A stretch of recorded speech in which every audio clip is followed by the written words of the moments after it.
Hello and welcome friends, कैसे हैं आप लोग। उम्मीद है आप सब ठीक होंगे। मैं भी ठीक हूँ। मैं हूँ आपका दोस्त और होस्ट समीर, और इस वीडियो में मैं आपके लिए लाया हूँ कुछ सवाल जवाब रिलेटेड टू जीएसटी नंबर।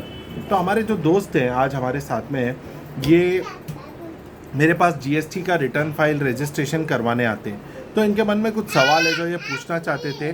तो मैंने सोचा कि क्यों ना आप लोगों को भी उसका फ़ायदा हो।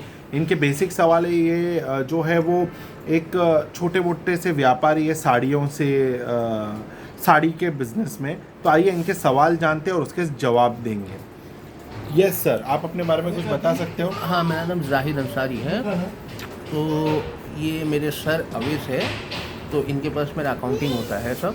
तो कहने का मतलब ये है कि मुझे कुछ सवाल इनसे पूछना था जीएसटी के बारे में, तो उसके लिए मैं आज आया हूँ इनके पास। तो स्टार्ट करते हैं। वैसे सर मेरा नाम भूल गए, मेरा नाम समीर है। दूसरी बात ऐसी कि तो जाहिद सर आप अपना सवाल पूछिए। मुझे सबसे पहले तो ये बताइए कि जो जीएसटी हम जो भरते हैं तो ये हमको रिफंड कब आता है? तो सर का सवाल है कि हम जो जीएसटी भरते हैं उसका रिफंड कब आता है। तो सर मैं आपको ये बता दूं कि बहुत सारे लोगों के दिमाग में ये चीज़ है कि जीएसटी का रिफंड आता है।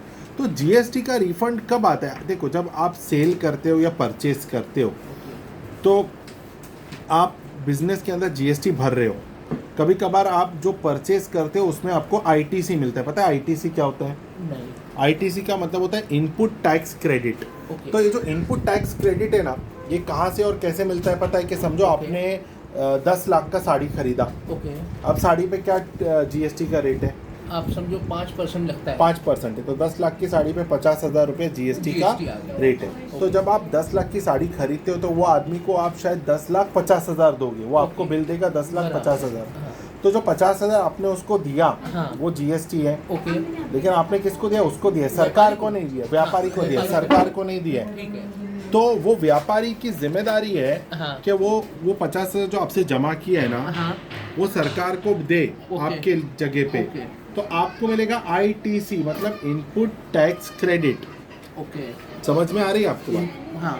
तो इस तरीके से वो आपके लिए जमा हो गया। ओके। अब समझो किसी कारणवश आपने, अब नॉर्मली आप अगर 10 लाख की साड़ी ले रहे हो माल, तो आप वो 11 में बेचोगे, ठीक है, अंदाजे से। हाँ।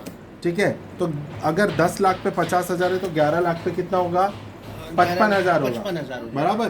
तो आपको कोई रिफंड कुछ भी नहीं मिलेगा। अच्छा। आपको 5,000 उल्टा सरकार को देना है, भरना पड़ेगा। हाँ। अगर समझो किसी कारणवश ऊपर वाला ना करे आपकी साड़ियाँ नहीं बिक रही, तो आपने बोला भाई 10 लाख की साड़ी है 9 में ले ले, तो आप 45, तो सामने वाला आपको 45,000 जीएसटी देगा। बराबर है, सही बात है। ठीक है। लेकिन आपके आईटीसी में 50,000 है, तो आपको 5,000 रिफंड मिलेगा। अच्छा, इस तरीके का है। आई बात समझ में आपको?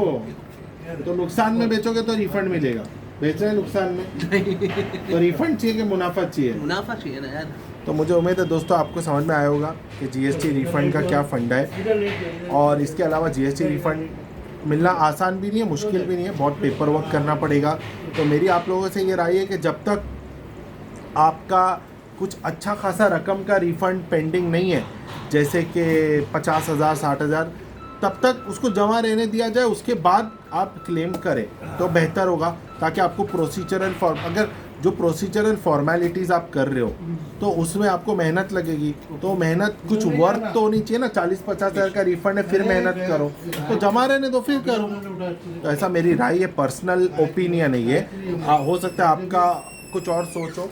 तो मुझे उम्मीद है वीडियो आपको अच्छा लगा। अगर आपको जीएसटी रजिस्ट्रेशन करवाना है, जीएसटी रिटर्न फाइल करवाना है, तो आप मुझसे कांटेक्ट कर सकते हैं। मेरा नंबर है 9029093494, और मैं आपकी मदद करूंगा जीएसटी रजिस्ट्रेशन करके देने।